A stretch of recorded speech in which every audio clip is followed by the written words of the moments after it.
سبيل الدموع سبيل مريح. السلام علیکم ورحمۃ اللہ وبرکاتہ. کیا حال ہے آپ سب کا؟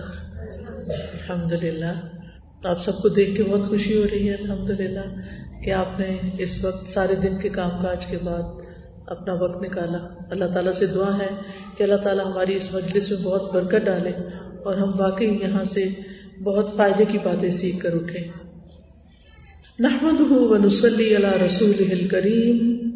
اما بعد فاعوذ باللہ من الشیطان الرجیم. بسم اللہ الرحمن الرحیم.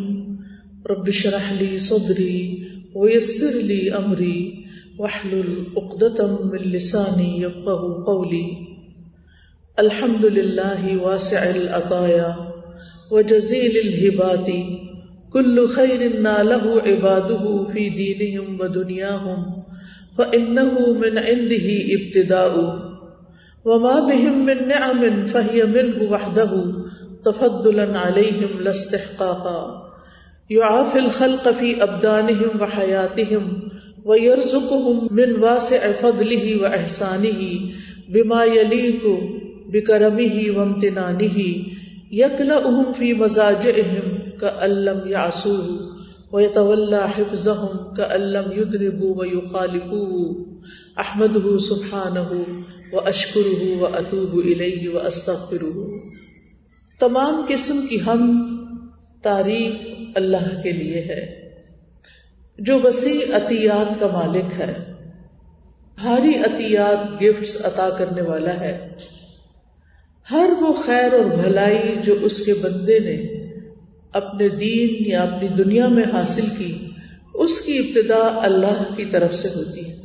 یعنی ہمیں جو کچھ بھی ملا اسی کا دیا ہوا ہے، اور جو نعمتیں بندوں کو ملتی ہیں وہ اکیلے اللہ ہی کی طرف سے ملتی ہیں، اور یہ بھی اللہ ان کو مہربانی کرتے ہوئے عطا کرتا ہے، اس لیے نہیں کہ وہ اس کے مستحق ہوتے ہیں.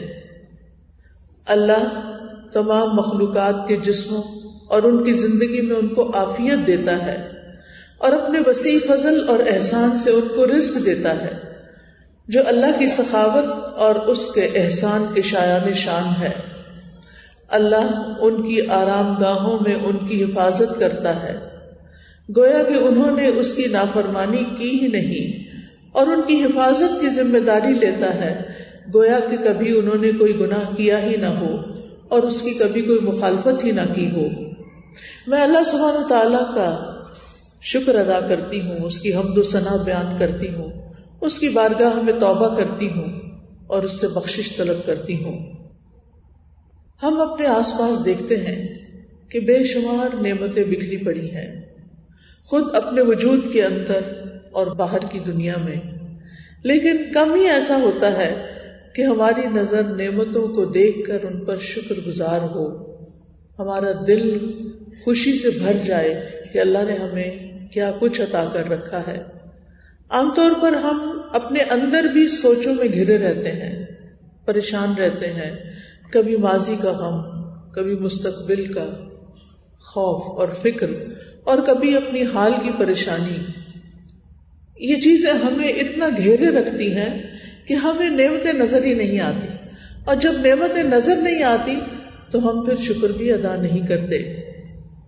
حالانکہ اللہ تعالیٰ نے اپنے بندوں کو بے شمار نعمتیں عطا کی ہیں. اللہ تعالیٰ فرماتے ہیں وَأَسْبَغَ عَلَيْكُمْ نِعَمَهُ ظَاهِرَةً وَبَاطِنَةً، اور اس نے اپنی تمام ظاہری اور باطنی نعمتیں تم پر نچھاور کر دی ہیں، پوری کر دی ہیں. یعنی کچھ نعمتیں ظاہری ہیں جو نظر آتی ہیں، اور کچھ ایسی ہیں کہ جو نظر بھی نہیں آتی. اور پھر کتنی ہی بے شمار چیزیں ہیں جن کو اللہ تعالیٰ نے ہمیں بغیر کسی قیمت کے عطا کیا ہے. ہم نے کیا اپنی آنکھوں کی کوئی قیمت دی تھی؟ اپنے دانتوں کی کوئی قیمت دی؟ اگر ہمارے دانتوں میں کوئی خرابی ہو جائے تو ایک دانت لگوانے کی بھی کتنی قیمت ہے، لیکن اللہ سبحانہ وتعالیٰ نے ہمیں بغیر قیمت کے سب کچھ عطا کیا. اور ایک چیز نہیں، بے شمار چیزیں، اور کچھ چیزیں تو ایسی ہیں کہ جن کی کوئی ریپلیسمنٹ ہی نہیں ہے.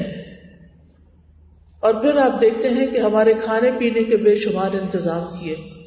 ان سب چیزوں کا ڈیزائن اللہ نے کیا، ان کا ٹیکسچر، ان کی خوشبو، ان کا رنگ، ان کا ذائقہ، سب کچھ اللہ نے خود پلان کیا اور ہمارے لیے ان کو وافر مقدار میں مہیا کیا۔ اللہ سبحانہ و تعالیٰ فرماتے ہیں هو الذی انزل من السماء ماء لکم منہ شراب ومنہ شجر فیہ تسیمون ينبت لكم به الزرع والزيتون والنخيل والأعناب ومن كل الثمرات إن في ذلك لآية لقوم يتفكرون وسخر لكم الليل والنهار والشمس والقمر والنجوم مسخرات بأمره إن في ذلك لآيات لقوم يعقلون۔ وہی تو ہے جس نے تمہارے لیے آسمان سے پانی برسایا، اس پانی کو تم پیتے بھی ہو اور اس سے نباتات بھی اگتی ہیں جو تم مویشیوں کو چراتے ہو، یعنی جتنا گھاس وغیرہ اگتا ہے قدرتی بارش سے، اس میں تم اپنے جنگل میں جا کے جانور چراتے ہو۔ وہ اس پانی سے تمہارے لیے کھیتی، زیتون، کھجور، انگور اور ہر طرح کے پھل پیدا کرتا ہے۔ غور و فکر کرنے والوں کے لیے اس میں بڑی نشانی ہے کہ کس طرح ایک ہی زمین ہے، ایک ہی پانی ہے، ایک ہی طرح کی سورج کی روشنی پہنچ رہی ہے، لیکن اس سے مختلف طرح کی نباتات اگ رہی ہیں، اور پھر ہر ایک پودے کے اندر جو مختلف پھل ہیں ان کے ذائقے فرق ہیں۔ آپ نے دیکھا کہ بعض اوقات آپ انگور کھا رہے ہوتے ہیں نا، اور اس کا رنگ شکل ایک ہی جیسی ہوتی ہے، ایک دانہ کھاتے وہ میٹھا ہوتا ہے، اگلا ہوتا ہے تو انتہائی کھٹا ہوتا ہے۔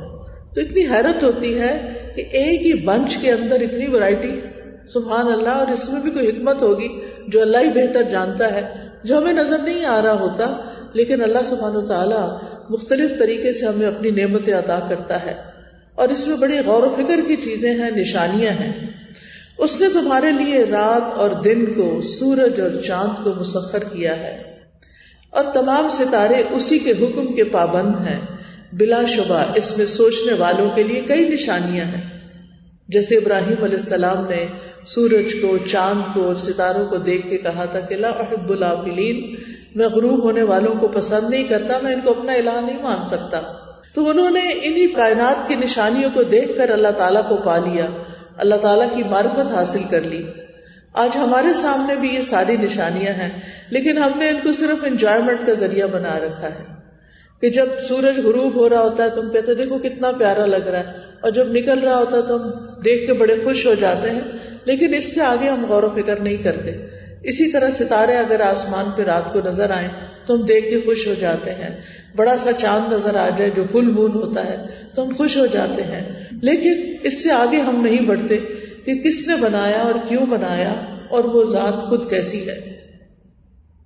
حالانکہ اللہ تعالیٰ نے ہمیں ہر طرح کی دینی اور دنیاوی نعمتوں کو پہچاننے کا حکم دیا ہے، یعنی بندہ ان نعمتوں کو پہچانے، اکنالج کرے، اور پھر ان کا اعتراف کرے کہ یہ اللہ ہی کی طرف سے ہے، اور پھر اللہ تعالیٰ کی مرضی کے مطابق انہیں استعمال کرے، ان سے فائدہ اٹھائے، اور پھر اس پر شکر ادا کرے، زبان سے بھی اور دل سے بھی، اور ان نعمتوں کو مس یوز نہ کرے، کیونکہ یہ سخت ناشکری ہے کہ اللہ تعالیٰ بندوں کو دے اور بندے اس کو صحیح طرح استعمال نہ کریں۔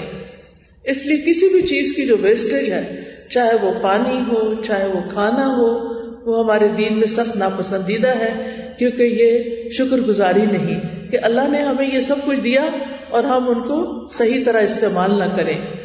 یاد رکھیے اللہ تعالیٰ کی نعمتیں صرف کھانے پینے کی حد تک ہی محدود نہیں ہیں، کیونکہ بعض لوگ سمجھتے ہیں کہ یہ نعمت ہے، جب وہ کچھ کھاتے ہیں تو اس وقت بس شکر ادا کر دیتے ہیں، اور وہ سمجھتے ہیں ہم نے سب شکر ادا کر دیا، وہ کہتے ہیں الحمدللہ اللہ نے ہمیں بہت نعمتیں دے رکھی، یہ بھی بہت اچھی بات ہے، لیکن اس سے بڑی نعمت بھی ہے۔ حسن بصری کہتے ہیں جو شخص صرف کھانے پینے کو نعمت سمجھے کہ یہ اللہ کی نعمت ہے اس پر، اور کسی اور نعمت کا احساس نہ کرے، اس کا علم بہت محدود ہے اور اس کا عذاب اس کے آس پاس موجود ہوگا، یعنی پھر وہ ضرور کسی ٹربل میں ہوگا، تکلیف میں ہوگا۔ تو اس میں آپ دیکھیے کہ نعمتیں صرف کھانے پینے کی نہیں ہیں، بلکہ بہت ساری نعمتیں ہیں، اور سب سے بڑی نعمت تو خود دین اسلام ہے، جس کو اللہ تعالیٰ نے نعمت فرمایا کہ الیوم اکملت لکم دینکم واتممت علیکم نعمتی، آج میں نے تم پر تمہارا دین مکمل کر دیا اور اپنی نعمت تم پر تمام کر دی. گویا ہمارا دین جو ہے وہ ہمارے لیے ایک بہت بڑی نعمت ہے جو ہمیں دنیا میں زندگی گزارنے کا طریقہ سکھاتا ہے اور آخرت میں نجات کا ذریعہ ہے. ابن قیم کہتے ہیں کہ نعمتیں 3 قسم کی ہیں. نمبر 1 وہ نعمتیں جو بندے کو حاصل ہو چکی ہیں اور بندہ ان کو جانتا ہے. نمبر 2 وہ نعمتیں جن کا بندہ منتظر ہوتا ہے کہ اس کو ملے اور ان کی امید رکھتا ہے. اور نمبر 3 کچھ نعمتیں ایسی ہوتی ہیں کہ بندہ ان نعمتوں میں ہوتا ہے، وہ اس کو ملی ہوئی ہوتی ہیں، وہ ان نعمتوں کو استعمال کر رہا ہوتا ہے لیکن وہ ان کا احساس ہی نہیں رکھتا کہ اس کے پاس یہ نعمت ہے. یعنی ہم کتنی ہی چیزیں استعمال کر رہے ہوتے ہیں لیکن ہم نے کبھی نہیں سوچا کہ یہ نعمت ہے. ہمارے ہاتھ پاؤں، ہمارے جسم کے مختلف اعضاء، ہمارا دل، دماغ، ہم نے کتنی دفعہ ان کا شکر ادا کیا؟ بہت کم، کیونکہ ہمیں بھول جاتا ہے کہ یہ بھی اللہ کی دین ہے. آپ سوچئے ان لوگوں کے بارے میں جن کا جسم ہے لیکن کام نہیں کرتا، جن کی آنکھیں ہیں دیکھتی نہیں، جن کے کان نظر آتے ہیں مگر وہ سنتے نہیں، جن کے منہ میں زبان ہے لیکن وہ بول نہیں سکتے. ایسے بہت سے لوگ ہوتے ہیں لیکن ہم ان نعمتوں کو فار گرانٹیڈ لیتے ہیں، حالانکہ ہمیں ان پر شکر گزار ہونا چاہیے، اور سب سے بڑھ کر تو خود دین اسلام کی نعمت پر شکر گزار ہونا چاہیے. اللہ سبحانہ وتعالی ہمیں اس کے بارے میں یاد دہانی کرواتے ہیں. وَاذْكُرُوا نِعْمَةَ اللَّهِ عَلَيْكُمْ وَمَا أَنزَلَ عَلَيْكُمْ مِنَ الْكِتَابِ وَالْحِكْمَةِ يَعِظُكُمْ بِهِ وَاتَّقُوا اللَّهَ وَاعْلَمُوا أَنَّ اللَّهَ بِكُلِّ شَيْءٍ عَلِيمٌ. اور اللہ کی اس نعمت کو یاد رکھو جو اس نے تم پر کی، اللہ کے اس احسان کو یاد کرو جو اس نے تم پر کیا اور جو تم پر کتاب و حکمت نازل کی. یعنی کس نعمت اور احسان کی طرف اشارہ ہے؟ کتاب اور حکمت، یعنی نبی صلی اللہ علیہ وسلم کی حدیث کے نزول پر، جس کے ذریعے وہ تمہیں نصیحت کرتا ہے. اور اللہ سے ڈرتے رہو اور جان لو کہ اللہ ہر چیز کو خوب جانتا ہے. پھر رسول صلی اللہ علیہ وسلم کا بھیجا جانا ایک بہت بڑی نعمت ہے کہ نہ صرف یہ کہ ان کے ذریعے ہمیں قرآن ملا بلکہ قرآن پر عمل کرنے کا طریقہ بھی ملا. اللہ تعالیٰ فرماتے ہیں لَقَدْ مَنَّ اللَّهُ عَلَى الْمُؤْمِنِينَ إِذْ بَعَثَ فِيهِمْ رَسُولًا مِّنْ أَنفُسِهِمْ يَتْلُو عَلَيْهِمْ آيَاتِهِ وَيُزَكِّيهِمْ وَيُعَلِّمُهُمُ الْكِتَابَ وَالْحِكْمَةَ وَإِنْ كَانُوا مِنْ قَبْلُ لَفِي ضَلَالٍ مُبِينٍ. بلا شبہ اللہ نے مومنوں پر بہت بڑا احسان کیا کہ ان کے درمیان انہی میں سے ایک رسول مبعوث کیا جو ان پر اللہ کی آیات پڑھتا ہے، ان کا تزکیہ کرتا ہے، انہیں کتاب و حکمت کی تعلیم دیتا ہے، حالانکہ اس سے پہلے یہی لوگ کھلی گمراہی میں مبتلا تھے. تو اس سے کیا پتہ چلتا ہے کہ اگر انسان کتاب و سنت کی نعمت سے فائدہ نہیں اٹھاتا تو پھر وہ سیدھے راستے پر نہیں ہو سکتا. ہمیں ہر چیز کو پرکھنا چاہیے کتاب و سنت کی روشنی میں. پھر ہم دیکھتے ہیں کہ زندگی کا ملنا بھی ایک بہت بڑی نعمت ہے. صحت اور تندرستی اور اس وقت کا ملنا، فراغت کا ملنا بہت بڑی نعمت ہے. نبی صلی اللہ علیہ وسلم نے فرمایا 2 نعمتیں ایسی ہیں کہ اکثر لوگ ان کی قدر نہیں کرتے، ایک تندرستی اور دوسرے فراغت. یعنی جب صحت مند ہوتے ہیں تو اپنی صحت اور طاقت کو صحیح چیزوں میں استعمال نہیں کرتے، اور دوسرے فراغت کہ ان کے پاس جو وقت ہوتا ہے انہیں استعمال کرنا نہیں آتا. اور اس کے لیے بہت ضروری ہوتا ہے کہ ہم پہلے سے پلاننگ کر کے رکھیں کہ ہم نے اپنا دن کیسے گزارنا ہے. جو پلان کرنے میں فیل ہو جاتا وہ زندگی میں کامیاب نہیں ہو سکتا. اس لیے ان نعمتوں کی قدردانی کا مطلب کیا ہے؟ چاہے وقت ہو، زندگی ہو، عمر ہو، صحت ہو، طاقت ہو، کہ ان کو ہم اپنی آخرت کو کمانے کے لیے استعمال کریں. ہم سب جانتے ہیں کہ اس دنیا میں ہم وقتی طور پر آئے ہیں اپنی آخرت بنانے کے لیے. ہمارا اصل ڈیسٹینیشن یہ نہیں ہے، یہ تو ٹرانزٹ پیریڈ ہے. اصل زندگی تو کل شروع ہوگی، مرنے کے بعد شروع ہوگی، جس کا خاتمہ کبھی ہے ہی نہیں. ما عندکم ینفد وما عند اللہ باق. جو تمہارے پاس ہے وہ سب کا سب ختم ہو جانے والا ہے، اور جو اللہ کے پاس ہے وہ باقی رہنے والا ہے. تو اس لیے جو اللہ کے پاس ہے، جو ہم آگے بھیج رہے ہیں، ہمیں اس کی فکر کرنی چاہیے اور اس پر دھیان دینا چاہیے. پھر اسی طرح ہماری جسمانی صحت کے ساتھ ساتھ ہماری مینٹل ہیلتھ جو ہے، ہماری طبیعت اور مزاج کا اچھا ہونا، یہ بھی بہت بڑی نعمت ہے. آپ نے دیکھا ہوگا کچھ لوگ ہمیشہ مسکراتے رہتے ہیں، ہمیشہ اچھی بات کرتے ہیں، ہمیشہ خوش رہتے ہیں، بہت بڑی نعمت میں ہے. اس کے برعکس کچھ لوگ ایسے ہوتے ہیں کہ جو ہر وقت پریشان رہتے ہیں. نہ صرف یہ کہ خود پریشان رہتے ہیں، دوسروں کو بھی پریشان کرتے ہیں. کیوں؟ اس لیے کہ ان کو اللہ کی نعمتیں نظر ہی نہیں آتی. ایک مرتبہ لوگوں نے آپ کو دیکھا کہ آپ خوش نظر آ رہے ہیں، آپ نے فرمایا ہاں اللہ کا شکر ہے. پھر لوگوں نے خوشحالی کا ذکر کیا کہ دنیا کی دولت اور نعمت، تو آپ نے فرمایا متقی آدمی کے لیے دولت مند ہونے میں کوئی حرج نہیں. متقی کے لیے صحت دولت سے بہتر ہے. یعنی دنیا کی دولت اچھی چیز ہے لیکن اس سے بڑھ کر صحت ہے. یعنی ایک نعمت کے اوپر ایک نعمت زیادہ بہتر ہے.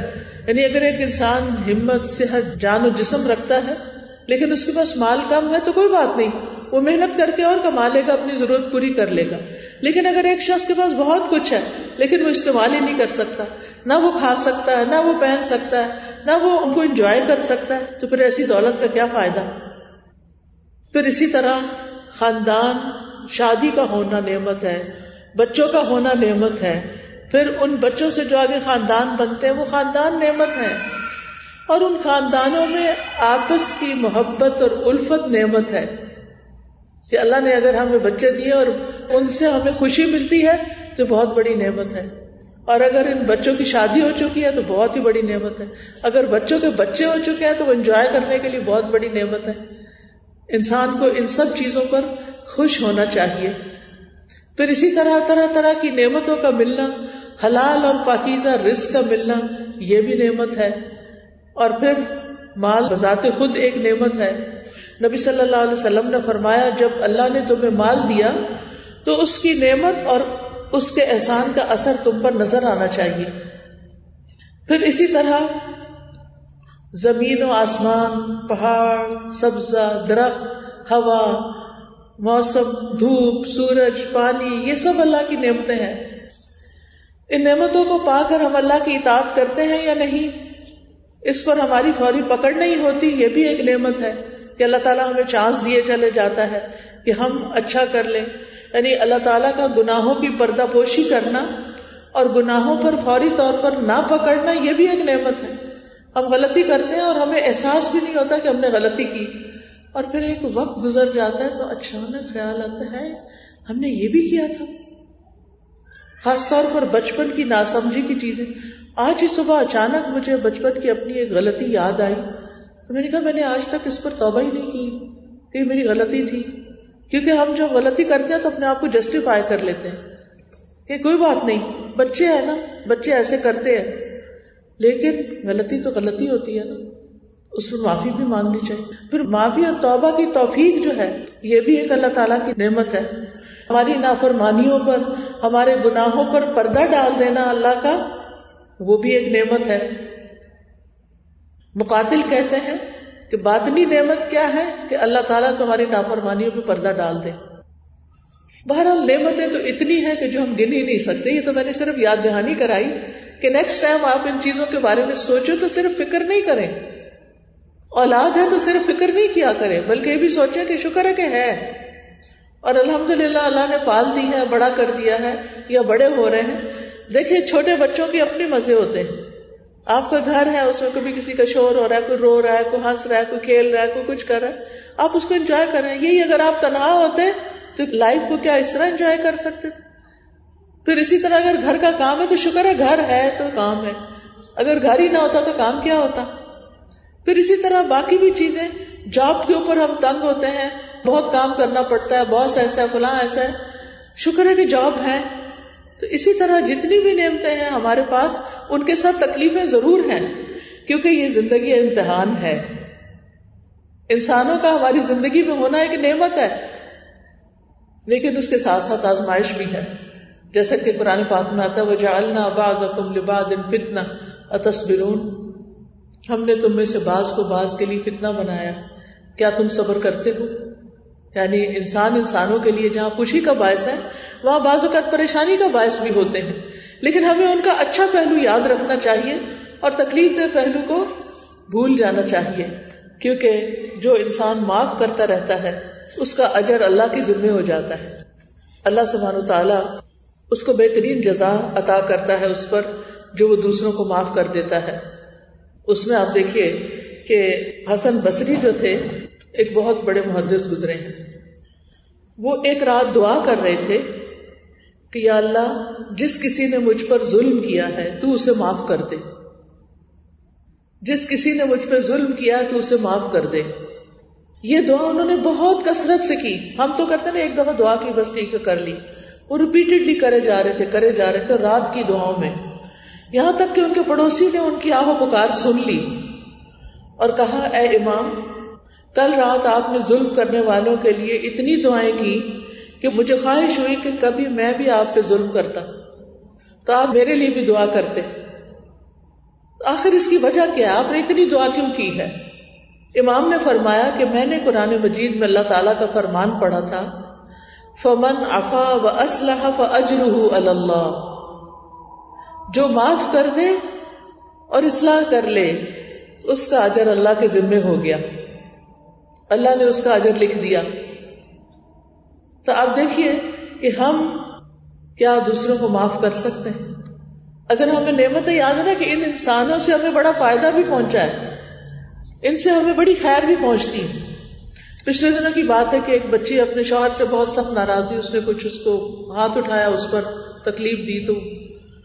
تو میں نے اس سے پوچھا کہ دیکھو کیا تمہارا شوہر تم پر خرچ کرتا ہے؟ تو کہنے لگی ہاں، اس نے کبھی نہیں روکا. کیا تمہارے بچے ہیں؟ ہاں ہیں. کیا تمہیں گھر میں ساری نعمتیں میسر کے؟ سب کچھ ہے، لیکن میں اپنے شوہر کو معاف نہیں کر سکتی. تو بات یہ ہے کہ ہم دوسروں کی تکلیف کو تو یاد رکھتے ہیں. ٹھیک ہے، میں نہیں کہتی کہ شوہر کو ہاتھ اٹھانا چاہیے بیوی، قطعاً نہیں. ہمارا دین اس کو ریکمینڈ نہیں کرتا کہ چھوٹی چھوٹی بات پر شوہر جو ہے وہ بیوی کے ساتھ ناراضگی کا اظہار کرے اور اس کو تکلیف دے. لیکن انسان ہے نا غصہ آ جاتا ہے. بعض بچے آپ نے دیکھا ہوگا بچپن میں بھی بہن بھائیوں کو مارتے پیٹتے بڑے ہوتے ہیں، لڑائیاں کرتے ہوئے. کچھ مزاج ہوتے ہیں ان کو روکا نہیں جا سکتا، ان کو جتنا بھی سمجھائیں منع کریں، جب ان کو اچانک غصہ آتا ہے ان کا ہاتھ اٹھ جاتا ہے. تو ہمیں انسانوں سے فائدے بھی بہت پہنچتے ہیں اور بعض اوقات انہی انسانوں سے تکلیف بھی بہت پہنچ جاتی. تو انسانوں سے جب ہمیں تکلیف پہنچتی ہے تو پھر ہمیں ان کی خیر یاد کرنی چاہیے اور ان کا ظلم معاف کر دینا چاہیے. کیونکہ میں نے یہ آیت کتنی دفعہ پڑھی اور پڑھائی لیکن میرے دل کو لگ گئی فمن عفا واصلح فاجرہ علی اللہ. اللہ سے اجر لینا اور اللہم انک عفو تحب العفو فاعف عنا. اللہ تو معاف کرنے والا ہے، تجھے معاف کرنے سے محبت ہے، نہیں تو بندوں کو جب معاف کرتا ہے تجھے اچھا لگتا ہے، تو ہمیں بھی معاف کر دے. تو بہرحال اللہ تعالیٰ کی نعمتیں تو اتنی ہیں کہ انسان شمار نہیں کر سکتا. اللہ تعالیٰ فرماتے ہیں وَآتَاكُم مِّن كُلِّ مَا سَأَلْتُمُوهُ وَإِن تَعُدُّوا نِعْمَةَ اللَّهِ لَا تُحْصُوهَا إِنَّ الْإِنسَانَ لَظَلُومٌ كَفَّارٌ. اور تمہیں ہر اس چیز میں سے دیا جو تم نے اس سے مانگی، اور اگر تم اللہ کی نعمت کا شمار کرو تو اسے شمار نہ کر پاؤ گے. بلا شبہ انسان یقیناً بڑا ظالم، بڑا ہی ناشکرا ہے.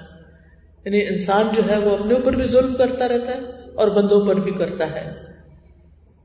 اور اس میں آپ دیکھیے کہ نعمتوں کو پا کر ہمیں کرنا کیا ہے؟ شکر ادا کرنا ہے. کیوں؟ اس لیے کہ جب انسان شکر ادا کرتا ہے تو وہ نعمت ختم نہیں ہوتی، وہ نعمت بڑھتی رہتی ہے. اور پھر جس کو جتنی زیادہ نعمتیں ملی ہوں اس کو اتنا ہی زیادہ شکر ادا کرنا چاہیے. جس کو دنیا بھی ملی ہو اور دین بھی ملا ہو، جیسے حضرت سلیمان علیہ السلام تھے، حضرت داؤد علیہ السلام تھے، حضرت یوسف علیہ السلام تھے. بڑی بڑی مثالیں ہیں ہمارے قرآن مجید میں بھی. نبوت بھی ملی اور اس کے ساتھ ساتھ دنیا بھی ملی، بادشاہت بھی ملی. یہ تینوں بادشاہ نبی ہیں، لیکن کتنے شکر گزار ہیں، بے حد شکر گزار ہیں. تو ہمیں نعمتوں کو نمبر 1 اکنالج کرنا چاہیے، ان کو پہچاننا چاہیے اور پھر ان پر شکر ادا کرنا چاہیے. شکر کیا ہوتا ہے؟ شکر کیسے کریں؟ شکر کا مطلب ہوتا ہے کسی نعمت کا تصور کرنا کہ یہ نعمت ہے، اس کو مان جانا کہ نعمت ہے، اور اس کا اظہار بھی کرنا کہ یہ نعمت ہے. مثلا یہ پانی ایک نعمت ہے، پیاس لگتی ہے تو انسان پانی پیتا ہے تو اس کی تکلیف دور ہو جاتی ہے. اس کے برعکس ناشکری کیا ہے؟ نعمت کو بھلا دینا، بس پانی پی لینا، رکھ دینا، نہ بسم اللہ نہ الحمدللہ، نہ ہی اس کو نعمت سمجھنا، فار گرانٹیڈ لینا، اور پھر اس کو بازو کا چھپا بھی دینا. پھر شکر کا ایک مطلب ہے کم اور معمولی چیز پہ راضی ہونا. تھوڑا سا بھی مل جائے تو اس پہ بھی شکر ادا کرنا کہ شکر ہی مل گیا. یہ نہیں کہنا او بس اتنا سا ہی، صرف یہ نہیں کہنا، بلکہ جو ملا ہے اس پر خوش ہونا. پھر شکر کیا ہے؟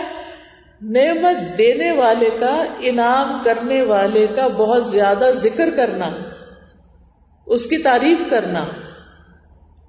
یعنی ہم یہ جملہ تو بولتے رہتے ہیں اللہ کا شکر ہے، لیکن یہ نہیں کہتے یا اللہ تو ہی رزاق ہے، تو ہی خلاق ہے، تو ہی میرا رب ہے.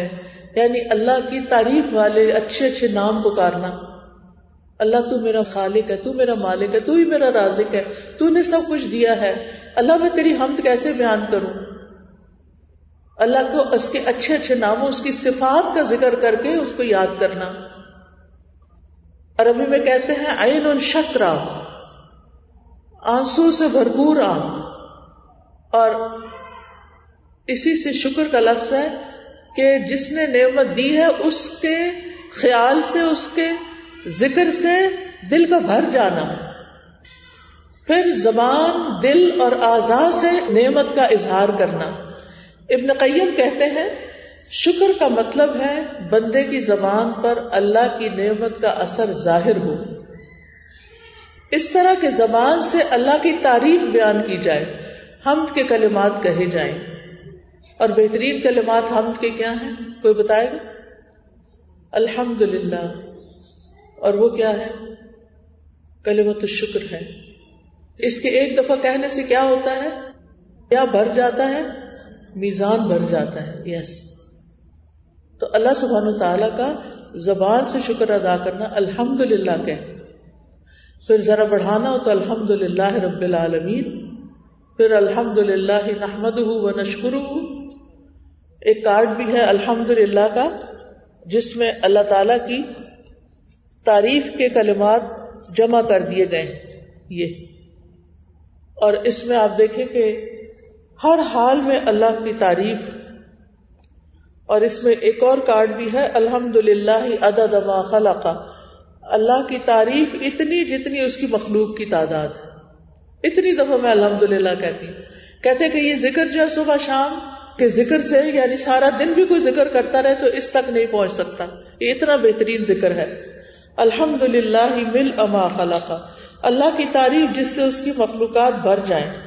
الحمدللہ عدد ما فی السماوات و ما فی الارض. اللہ کی تعریف ان چیزوں کی تعداد کے برابر جو آسمانوں اور زمین میں ہیں. الحمدللہ عدد ما احصا کتابہ.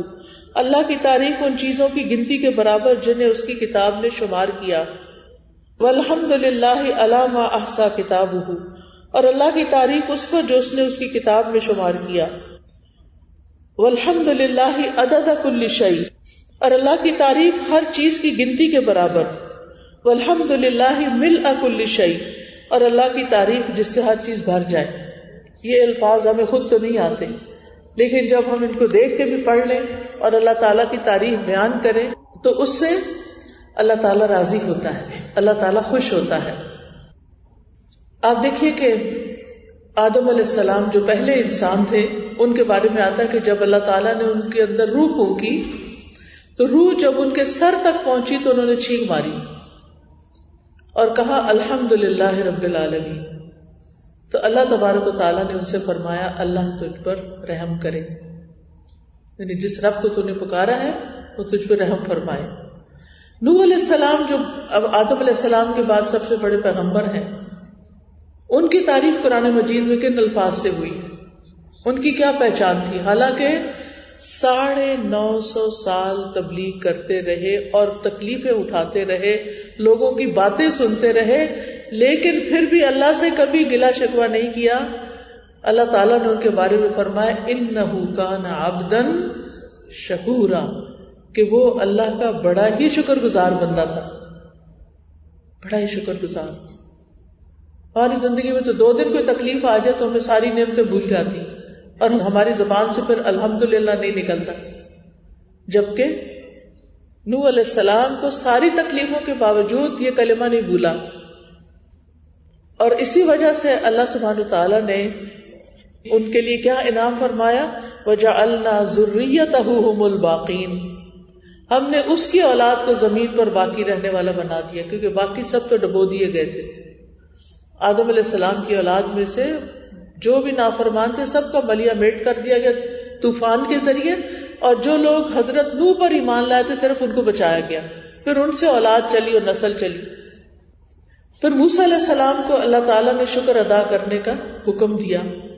اللہ تعالیٰ فرماتے ہیں قال یا موسیٰ انی اصطفیتک علی الناس برسالاتی وبکلامی فخذ ما آتیتک وکن من الشاکرین.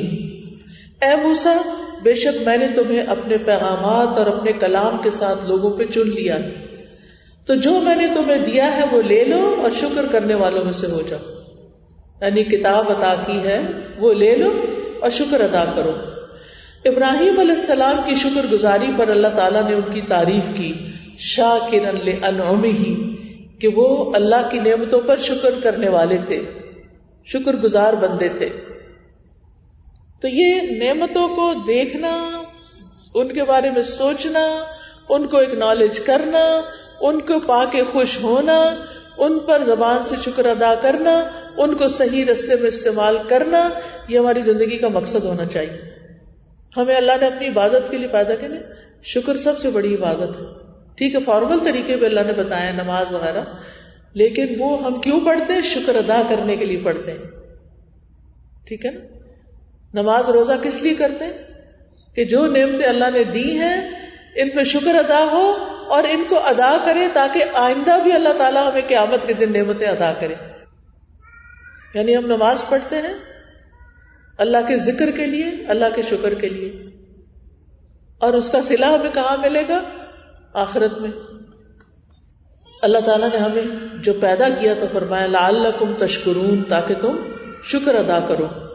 اللہ تعالیٰ کی انسان کو پہلی وصیت بھی یہی تھی وَوَصَّيْنَا الْإِنسَانَ بِوَالِدَيْهِ حَمَلَتْهُ أُمُّهُ وَهْنًا عَلَى وَهْنٍ وَحَمْلُهُ وَفِصَالُهُ فِي عَامَيْنِ أَنِ اشْكُرْ لِي وَلِوَالِدَيْكَ، کہ میرا شکر ادا کرو اور اپنے والدین کا شکر ادا کرو. تو گویا اللہ کے شکر کے ساتھ ساتھ بندوں کا شکر ادا کرنا بھی ضروری ہوتا ہے. ابن قیم کہتے ہیں دین کی بنیاد 2 چیزوں پر ہے، ذکر اور شکر. اور پھر وہ کہتے ہیں فاذکرونی اذکرکم واشکروا لی ولا تکفرون. یہ دلیل بتاتے ہیں کہ مجھے یاد کرو میں تمہیں یاد رکھوں گا، اور میرا شکر ادا کرو، میری ناشکری نہ کرو. ابن تیمیہ کہتے ہیں بندہ ہمیشہ اللہ کی طرف سے یا تو نعمت میں ہوتا ہے جو کہ شکر کی محتاج ہے، یا وہ گناہ میں ہوتا ہے جس میں استغفار کی ضرورت ہوتی ہے. اور یہ دونوں چیزیں بندے کے لیے ان امور میں سے ہیں جو بندے کے ساتھ ہمیشہ لازم رہتی ہیں. یعنی یا تو ہم کوئی نعمت انجوائے کر رہے ہوتے ہیں تو ہمارے دل میں شکر گزاری ہونی چاہیے، یا پھر ہم کوئی غلط کام کر رہے ہوتے ہیں جس پر ہمیں توبہ کرنی چاہیے. تو انسان ہمیشہ اللہ کی نعمتوں اور اس کے احسانات میں چل پھر رہا ہوتا ہے. اللہ تعالیٰ نے جو دن اور رات کا نظام بنایا نا، اس کے بارے میں بھی اللہ تعالیٰ فرماتے ہیں وَهُوَ الَّذِي جَعَلَ اللَّيْلَ وَالنَّهَارَ خِلْفَةً لِمَنْ أَرَادَ أَنْ يَذَّكَّرَ أَوْ أَرَادَ شُكُورًا، اور وہی ہے جس نے رات اور دن کو ایک دوسرے کے پیچھے آنے والا بنایا، اس کے لیے جو چاہے نصیحت حاصل کرے یا جو چاہے شکر گزار بنے. اللہ تعالیٰ نے ہمیں دین کا راستہ دکھایا اور پھر کہا اِنَّا هَدَيْنَاهُ السَّبِيلَ اِمَّا شَاكِرًا وَإِمَّا كَفُورًا. ہم نے اسے راستہ دکھا دیا یقیناً، خواہ وہ شکر کرنے والا بنے یا نہ شکرا بنے، یعنی اس راستے پہ چلے یا نہ چلے. جو شکر ادا کرتا ہے اللہ تعالیٰ بھی اس سے راضی ہو جاتا ہے. وَإِن تَشْكُرُوا يَرْضَهُ لَكُمْ، شکر نعمتوں کو برقرار رکھتا ہے. عمر بن عبد العزیز کہتے ہیں کہ اللہ کی نعمتوں کو اللہ کے شکر کے ساتھ جکڑ لو، پکڑ لو، تاکہ وہ تمہارے ہاتھ سے نہ جائیں۔ پھر اسی طرح شکر گزار کو حکمت ملتی ہے، وزڈم ملتی ہے۔ کوئی مثال بتائیں گے مجھے؟ کوئی دلیل دیں گے مجھے اس پر؟ میں نے ایک کلیم کی ہے نا کہ شکر گزار کو حکمت عطا ہوتی ہے، وزڈم اور بصیرت ملتی ہے۔ شاباش، ویری گڈ۔ حضرت لقمان کو اللہ تعالی نے حکمت عطا کی تھی، کیونکہ وہ کیا تھے؟ اللہ کے شکر گزار بندے تھے، اور ان کو شکر ادا کرنا بھی سکھایا تھا۔ وَلَقَدْ آتَيْنَا لُقْمَانَ الْحِكْمَةَ أَنِ اشْكُرْ لِلَّهِ وَمَن يَشْكُرْ فَإِنَّمَا يَشْكُرُ لِنَفْسِهِ، جو شکر ادا کرتا ہے وہ اپنے فائدے کے لیے کرتا ہے۔ شکر اللہ کے عذاب سے حفاظت کا ذریعہ ہے، کیونکہ اللہ تعالیٰ فرماتے ہیں ما یفعل اللہ بعذابکم ان شکرتم، اگر تم شکر ادا کرتے رہے تو اللہ تعالیٰ کو تمہیں عذاب نہیں دینا۔ اللہ کیا کرے گا تمہیں عذاب دے کے؟ بلکہ اس کے برعکس جزا دیتا ہے۔ وَسَيَجْزِي اللَّهُ الشَّاكِرِينَ، اور شکر کرنے والوں کو اللہ ضرور اچھا بدلہ دے گا۔ اور یاد رکھیے جب ہم شکر ادا کرتے ہیں تو ہمارا دل خوش ہو جاتا ہے اور نعمت اور زیادہ مل جاتی ہے۔ شکر گزار کو عذاب سے بچا لیا جاتا ہے، تکلیفوں سے بچا لیا جاتا ہے۔ شکر گزار انسان ہی کائنات کی نعمتوں کو دیکھ پاتا ہے، ان پر غور و فکر کرتا ہے۔ شکر گزار ہی عبرت لینے والا ہوتا ہے، کیونکہ یہ پازیٹیوٹی ہے نا، اور جب انسان پازیٹیو ہوتا ہے تو ہر چیز کے اندر اسے فائدے نظر آنے لگتے ہیں۔ شکر گزار کو اللہ تعالیٰ بلند مقام عطا کرتا ہے۔ نبی صلی اللہ علیہ وسلم نے فرمایا کھانے والا شکر گزار صبر کرنے والے روزہ دار کے برابر ہے۔ یعنی اگر آپ کھا رہے ہیں اور شکر ادا کرتے جا رہے ہیں تو آپ ایسے ہی ہیں جیسے آپ نے روزہ رکھا ہو، ایسا اجر مل جائے گا۔ لیکن افسوس یہ کہ بندوں میں سے کم ہی شکر گزار ہوتے ہیں، اور قیامت کے دن سوال بھی کیا جائے گا کہ تم نے شکر ادا کیا یا نہیں۔ اب آپ دیکھیے کہ انسان سب کچھ ہوتے ہوئے شکر گزار کیوں نہیں ہوتا؟ آپ کو وجہ بتائیں گے؟ آپ میں سے کوئی کسی نے یہ گتھی حل کر دی ہو؟ جی آپ فرمائیے۔ شاباش، ویری گڈ آنسر۔ کہ ہمیں جو کچھ ملا ہوتا ہے ہم اس کا کمپیریزن اوروں کے ساتھ کرنے لگتے ہیں، ان کے پاس تو اتنا ہے اور اتنا ہے اور اتنا ہے، میرے پاس تو کچھ نہیں۔ اب اچھی والی گاڑی میں بیٹھ کے جا رہے ہیں، کمفرٹیبل گاڑی ہے، سامنے سے کوئی ٹاپ لائن کی گاڑی گزری تو بس دل میں غم آ گیا میری تو ایسی گاڑی نہیں ہے۔ اس کی بجائے آپ کسی پیدل چلنے والے کو دیکھ لیں جو سنو میں پیدل بس اسٹیشن پہ جا رہا ہوتا ہے، تو پھر شکر گزاری ہوگی، یا اللہ تیرا شکر ہے میرے پاس گرم گاڑی ہے اس وقت۔ تو یہ ایک بہت بڑی ریزن ہے کہ جب انسان دوسروں کے ساتھ کمپیریزن کر کے اپنی نعمت کو دیکھتا ہی نہیں، بھلا دیتا ہے۔ کہتے ہیں نا کہ اپنے سے نیچے والے کو دیکھو تو تم شکر گزار رہو گے، اس کا فائدہ کیا ہوگا؟ اللہ بھی راضی، اپنا دل بھی راضی۔ اور کوئی وجہ بتائے گا ہم ناشکری کیوں کرتے ہیں؟ جی بہت حوث ہوتی ہے ہمارے اندر، لالچ ہوتا ہے، جو ملا اس پہ راضی نہیں، اس کو کافی نہیں سمجھتے، ہم کیا چاہتے ہیں؟ اور حالانکہ اور کا نسخہ کیا ہے کہ اس پہ شکر کرو تو اور بھی مل جائے گا۔ پھر اس کے ساتھ ساتھ آپ دیکھیں کہ شیطان جو ہمارا دشمن ہے وہ ہمارے دل میں وسوسے ڈالتا ہے کہ تمہارے پاس کیا ہے، تمہارے پاس تو کچھ بھی نہیں، تمہیں تو یہ بھی پریشانی ہے اور وہ بھی، ہر وقت پریشانی کے خیالات، کیونکہ اس نے قسم کھا کے کہا تھا وَلَا تَجِدُ أَكْثَرَهُمْ شَاكِرِينَ، کہ تو ان کی اکثریت کو شکر گزار نہیں پائے گا۔ اس کا ہر وقت کام یہی ہے کہ ہمارے اندر ناشکری پیدا کر دے، اور جب انسان ناشکرا ہو جاتا ہے تو وہ شیطان کا دوست بن جاتا ہے، شیطان کا ساتھی بن جاتا ہے۔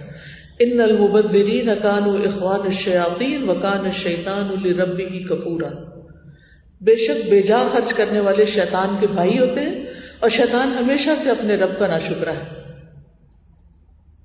یاد رکھیے جو ناشکرا پن ہے اس کی وجہ سے اللہ کی مزید نعمتیں آنے کی بجائے عذاب بھی آ جاتا ہے۔ ناشکری نعمتوں کی ہلاکت کا ذریعہ ہے۔ الم تر الی الذین بدلوا نعمت اللہ کفرا واحلوا قومهم دار البوار، کیا آپ نے ان لوگوں کی طرف نہیں دیکھا جنہوں نے اللہ کی نعمت کو ناشکری سے بدل دیا اور اپنی قوم کو ہلاکت کے گھر میں لا اتارا. ناشکری کرنے کی وجہ سے وہ قومیں تباہ ہو گئیں.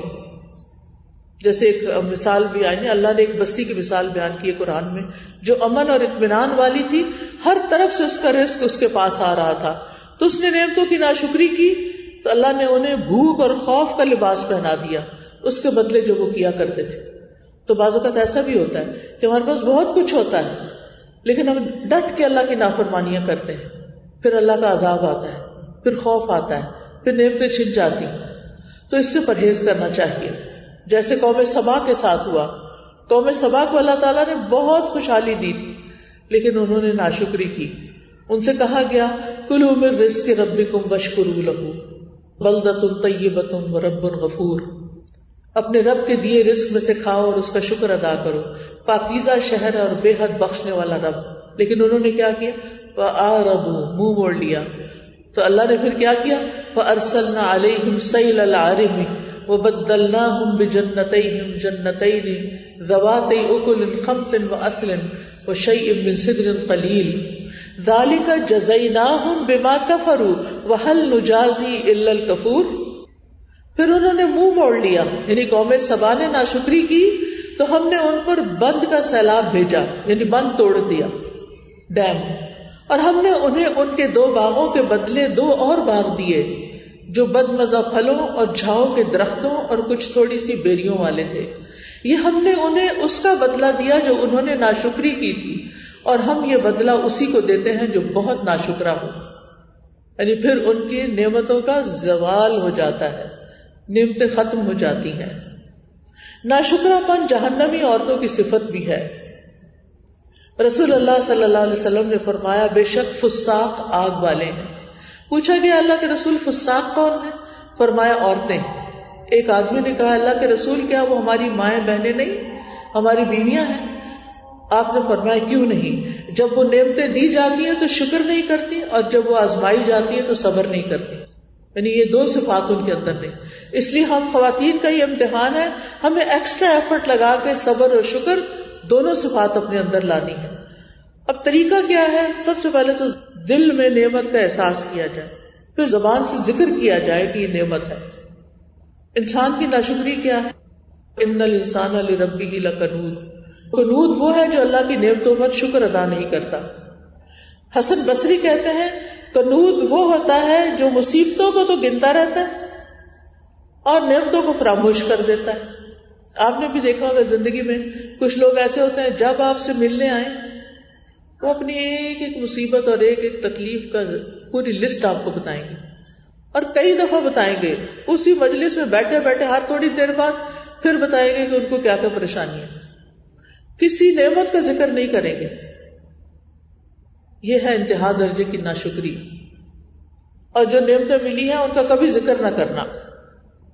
پھر دوسری بات یہ ہے ناشکری کی کہ نعمت کی نسبت اللہ کی طرف نہ کرنا، بلکہ صرف بندوں کو یاد کرتے، یہ فلاں نے دی تھی، فلاں نے دی تھی، یہ ڈاکٹر نے دوائی دی تو میں ٹھیک ہو گیا، فلاں آ گیا تو یہ کام ہو گیا. یہ سب ہر وقت بندوں کو کریڈٹ، اللہ کو کریڈٹ نہیں دیتے، اللہ تعالیٰ کی طرف منسوب نہیں کرتے کہ الحمدللہ اللہ نے یہ بھی عطا کیا، الحمدللہ اللہ نے وہ چیز بھی دی، یہ نعمت بھی ہے، وہ بھی ہے. یعنی اللہ کا ذکر نہیں کرتے نعمتیں پا کر. جیسے وہ آتا ہے نا قرآن میں ثم اذا خولناه نعمة منا قال انما اوتیته على علم. جب ہم اپنی طرف سے اس کو کوئی نعمت دیتے ہیں تو وہ کہتے ہیں یہ نعمت تو مجھے میرے علم کی وجہ سے ملی ہے، میری ڈگری کی وجہ سے مجھے اتنی اچھی جاب ملی ہے. تو نعمت ملنے پر الحمدللہ کہنا چاہیے اور الحمدللہ کہہ کر بتانا چاہیے کہ اس کو کیا کیا نعمتیں ملی ہیں. رسول اللہ صلی اللہ علیہ وسلم نے فرمایا جب اللہ بندے کو کوئی نعمت دیتا ہے اور وہ الحمدللہ کہتا ہے تو بندے نے جو شکر ادا کیا وہ ملنے والی نعمت سے افضل ہوتا ہے. بندے نے جو شکر ادا کیا وہ اس نعمت سے بھی افضل ہے. نہیں سمجھ آئی؟ یعنی ایک ہے آپ کو کوئی چیز ملی، مثلا مجھے پانی ملا، میں نے اس کو پی لیا، میری پیاس بجھ گئی، میں خوش ہو گئی کہ مجھے ایک نعمت ملی ہے. لیکن یہ پی کر جب میں نے الحمدللہ کہا تو اس کے بدلے میں کیا ملے گا؟ میزان نیکیوں کا بھرا ہوا. کیا بہتر ہے؟ کیا بہتر ہے؟ الحمدللہ کہنا اس نعمت سے بھی بہتر ہے جو انسان کو ملتی ہے. لیکن کتنی دفعہ ایسے ہوتا ہے کہ ہم کھاتے ہیں، پیتے ہیں، سب کچھ کرتے ہیں اور الحمدللہ کہنا بھول جاتے ہیں. تو بندے کی بڑی خوش قسمتی ہوتی ہے کہ اللہ جب اس کو دے تو ساتھ ساتھ وہ الحمدللہ کہتا ہے، الحمدللہ کہتا ہے. اور بعض اوقات بغیر کچھ یاد آئے بھی الحمدللہ کہنا چاہیے، کم پر بھی شکر ادا کرنا چاہیے. نبی صلی اللہ علیہ وسلم نے فرمایا جو تھوڑے پر شکر ادا نہیں کرتا وہ زیادہ پر بھی نہیں کرتا. وہ عادت ہوتی ہے، ایک ایٹیٹیوڈ ہوتا ہے، ایک رویہ ہوتا ہے. تو ہمیں دل سے اللہ کی نعمتوں کو یاد رکھنا چاہیے، دل ہی دل میں ان کے بارے میں سوچنا چاہیے اور اس کو بھولنا نہیں چاہیے. بندوں کا احسان بھی نہیں بھولنا چاہیے اور اللہ کا احسان بھی نہیں بھولنا چاہیے. اور اس کا طریقہ کیا ہے کہ خوش ہوں یا غمگین ہوں اللہ کے ذکر سے منہ نہ موڑیں، اپنی عبادت نہ چھوڑیں. اور پھر یہ کہ جو دل شکر گزار ہوتا ہے وہ بڑا ہی خوشحال ہوتا ہے. مینٹل ہیلتھ میں ٹھیک ہے کچھ فزیکل ریزنز ہوتی ہیں، کیمیکل امبیلنس ہو جاتا ہے، اس کے لیے دوائی چاہیے ہوتی ہے، لیکن اس سے زیادہ پازیٹیو تھنکنگ چاہیے ہوتی ہے. جب ایک ذہنی مریض نعمتیں گننے لگتا ہے تو اس کا غم بھولنے لگتا ہے. اس کو ایک سینس آف اچیومنٹ جو ہوتی ہے وہ بندے کو بہت اوپر تک لے جاتی ہے. تو دل میں شکر، زبان سے شکر اور پھر اعضاء سے شکر. وہ کیسے؟ یعنی اللہ کی عبادت کر کے، فرائض ادا کرنے کے بعد نیک عمل کر کے، حرام سے بچ کر نفلی نیکیاں کر کے. اور یہ سبقت کرنے والے مقرب لوگوں کا مقام ہے. ایک اور شکر ادا کرنے کا طریقہ کیا ہے؟ جو نعمت ہے اس کو صحیح نیت کے ساتھ استعمال کیا جائے، اچھی نیت کے ساتھ. کوئی مثال دے گا مجھے؟ مثال کے طور پر اچھی نیت کے ساتھ نعمت استعمال کی جائے. مثلا میں پانی پیوں اس نیت کے ساتھ کہ میرے لیے بولنا اور اچھا ہو جائے تاکہ میں اچھی سے میسج کنوے کر سکوں. پانی تو پی لیا، نہ بھی پیوں تو خیر ہے، لیکن پی کے اچھا فیل ہوتا ہے اور زیادہ اچھی طرح بولنا آسان ہو جاتا ہے. پھر نعمتوں کو تکبر کے بغیر استعمال کرنا. بہت سے لوگ کیا کرتے ہیں جب ان کو کچھ ملتا ہے؟ کوئی بتائے گا؟ شو آف، اپنے آپ کو بڑی چیز سمجھنا، دوسروں کو حقیر سمجھنا، نعمت کو ضائع کرنا، نعمت کا دکھاوا کرنا. تو یہ چیز اللہ تعالیٰ کو پسند نہیں. نبی صلی اللہ علیہ وسلم نے فرمایا کھاؤ پیو صدقہ کرو پہنو مگر تکبر نہ کرو. کہ تمہارے پاس ہے تو تم دکھا رہے ہو اور اپنے آپ کو بڑا بتا رہے ہو. اور اسراف نہ کرو. بے شک اللہ تعالیٰ پسند کرتا ہے کہ اس کی نعمتیں اس کے بندے پر ظاہر ہوں، بندہ نعمتیں استعمال کرے. یہ بھی ایک بڑی بات ہے کیونکہ ہم سمجھتے ہیں کہ بس ٹھیک ہے پرواہ نہیں کرتے، کثرت نفسی سے کام لیتے. نہیں، اللہ نے اگر نعمت دی ہے تو خوشی سے اس کو لو. اب دو رویہ ہوتا ہے نا، جب کوئی آپ کو کوئی چیز دیتا ہے تو یہاں پر کلچر کیا ہے تو اس کو گلے لگاتے ہیں، اس کو اپریسیشن کا نوٹ بھیجتے ہیں، تھینک یو نوٹ بھیجتے ہیں. ہے یا نہیں؟ یہ اس کلچر میں ہے نا. ہمارے پاکستانی کلچر میں کوئی نہیں ہے. وہاں چپ کر کے گفٹ لے لیتے ہیں، رکھ لیتے ہیں اور اس کے بعد جب چاہتے واپس بھی کر دیتے. ناراض ہوئے تو واپس مانگ لیا. لیکن یہاں پر عام طور پر کیا ہوتا ہے کہ جب آپ کو کچھ چھوٹی سی بھی آپ کے ساتھ کائنڈنس کا جسچر کرتا ہے تو پھر آپ اس کو واپس تھینک یو کرتے ہیں، گلے لگاتے ہیں، اس کو بولتے رہتے ہیں I appreciate that, I appreciate that, چھوٹی چھوٹی چیزوں پر. تو یہ بندوں کا شکر ادا کرنا ہے. جو شکر ادا کرتا رہتا ہے نا بندوں کا، اس کے اندر تکبر نہیں ہوتا، ایروگنس نہیں ہوتی، وہ ایروگنس کے منافی ہوتا ہے. پھر اسی طرح آپ دیکھیے کہ نعمت ملنے پر اللہ کو ناراض کرنے والے کام نہیں کرنے چاہیے. جب کوئی بندہ آپ پر احسان کرتا ہے تو آپ پلٹ کے اس کو ناراض تھوڑی کرتے ہیں. آپ کی کوشش کیا ہوتی ہے کہ میں اس کے ساتھ اچھا ہی بنا کے رکھوں تاکہ یہ مجھ سے منہ نہ موڑ جائے. تو نعمت پا کر سرکشی نہیں کرنی چاہیے، اللہ کے حقوق اور بندوں کے حقوق ادا کرنے چاہیے. پھر ایک اور چیز یہ ہے کہ نعمت کو شیئر کرنا چاہیے. اللہ نے آپ کو کچھ دیا ہے، اپنے بہن بھائیوں کے ساتھ شیئر کریں، اپنے دوستوں کے ساتھ شیئر کریں. یہ شکر ادا کرنے کا ایک طریقہ ہے. کیونکہ ہم بعض اوقات اپنے بچوں کا شکریہ ادا نہیں کرتے، بولتے ہی نہیں ہیں. لیکن کچھ ماں کو میں نے دیکھا وہ بہت اہتمام کرتی ہیں. پچھلے دنوں ہم کیلگری میں تھے، یہاں آنے سے پہلے کل ہی وہاں سے آئے، تو جن کے گھر میں ہم ٹھہرے ہوئے تھے وہ کہنے لگی کہ میرے بچے کی شادی تھی تو میرا چھوٹا بیٹا بہت بھاگ بھاگ کے کام کر رہا تھا. تو کہتی کہ میرے سسرال والے بھی آئے ہوئے تھے اور لوگ بھی آئے ہوئے تھے، تو میں بچے کے ہر کام پر کہتی تھینک یو بیٹا، جزاک اللہ خیر بیٹا. تو میری نند یا کوئی رشتے میں عورت تھی، وہ کہنے لگی یہ تم کیا کرتی ہو، ہر وقت اس کا شکریہ ادا کرتی رہتی، اس کا تو فرض بنتا ہے. یہ ہمارا کلچر ہے، ہم کہتے ہیں اس کا تو فرض بنتا ہے، کیا ہر وقت شکریہ شکریہ کریں. نہیں، اپنے بچوں کا بھی کریں، اپنے شوہر کا بھی کریں. اس سے دو فائدے ہوں گے. ایک تو وہ بچے تابع دار ہوں گے، یعنی آپ جب ان کا شکریہ ادا کریں گے تو نیکسٹ ٹائم وہ اور خوشی سے کریں گے کام. دوسرا، آپ ان کو شکریہ کرنا سکھا بھی رہے ہیں، کیونکہ جو کام آپ کریں گے وہ آپ کے بچے بھی کریں گے. تو آپ ان کو بچپن سے ہی شکر گزار بنا رہے ہیں. پانی پیئے الحمدللہ، چھینکا الحمدللہ. ابھی وہ بولنے کے قابل نہیں، کہنے کے قابل نہیں، لیکن آپ نے شروع کر دیا ان کے ساتھ الحمدللہ کہنا. اب وہ جب بڑے ہوں گے تو وہ خود بخود ان کے منہ سے نکلے گا. پھر اسی طرح شکر ادا کرنے کا ایک اور طریقہ یہ ہے کہ اپنی نعمتوں سے دوسروں کی ضرورتیں پوری کرنا. ایک تو نا شیئرنگ، اور ایک ہے ضرورتیں پوری کرنا.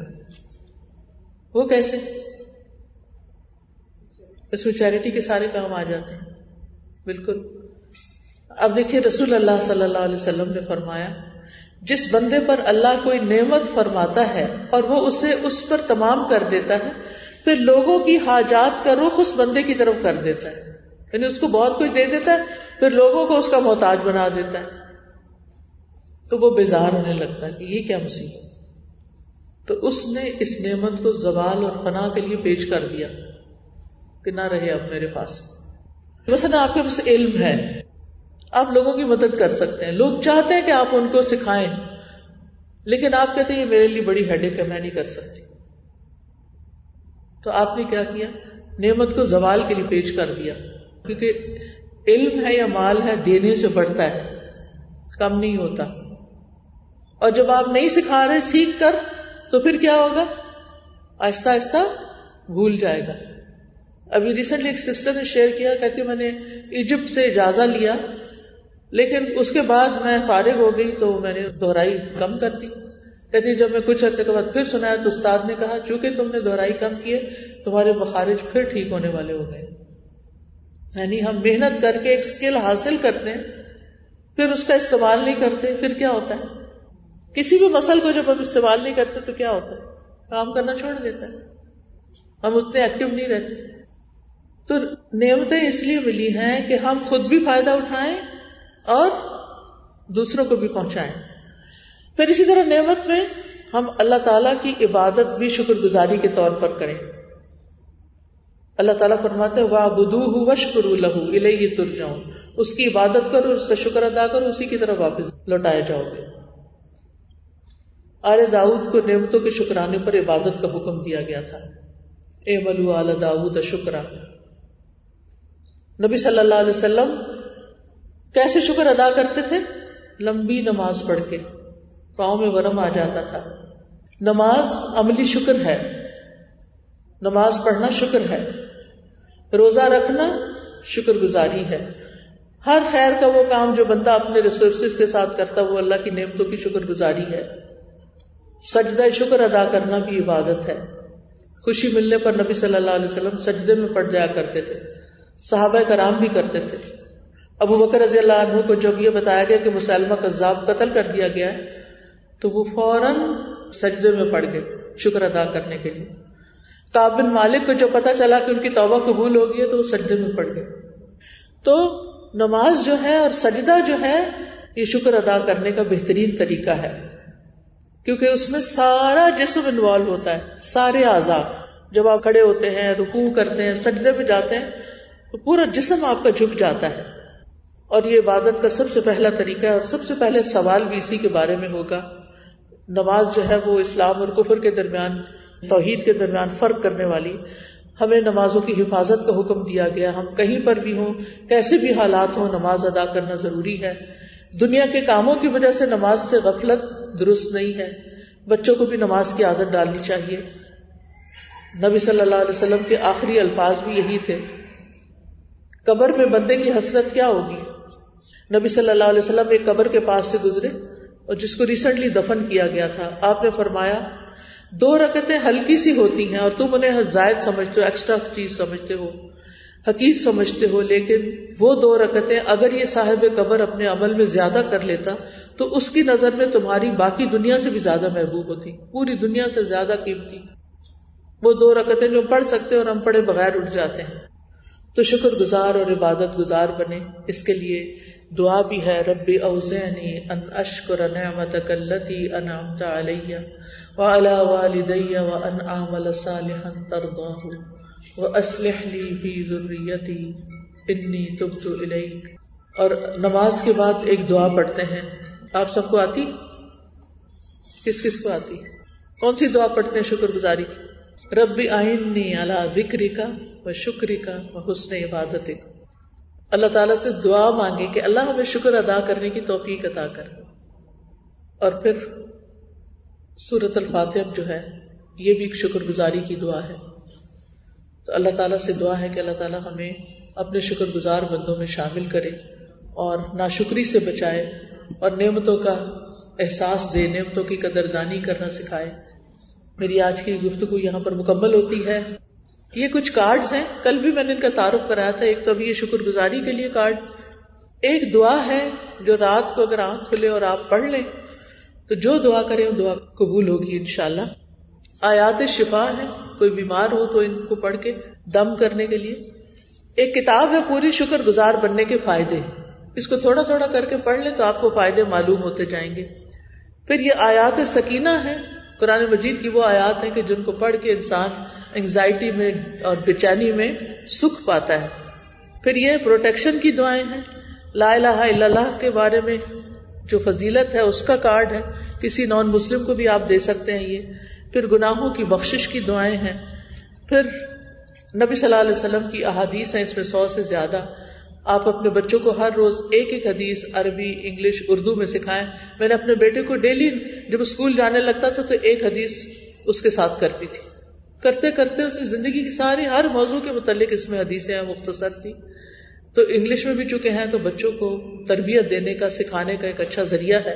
تو یہ اسٹال پیچھے ہم لے کر آئے ہیں. آپ اس کی قدردانی یوں کر سکتے ہیں کہ اس میں سے کچھ لے لیں، خود اپنے لیے بھی اور دوستوں کے لیے بھی، جو آپ کے لیے انشاءاللہ صدقہ جاریہ ہوگا. ربنا آتنا فی الدنیا حسنۃ وفی الآخرۃ حسنۃ وقنا عذاب النار وآخر دعوانا ان الحمد للہ رب العالمین. سبحانک اللہم وبحمدک اشہد ان لا الہ الا انت استغفرک واتوب الیک. السلام علیکم ورحمۃ اللہ وبرکاتہ. وعلیکم السلام ورحمۃ اللہ. سبيل الدموع سبيل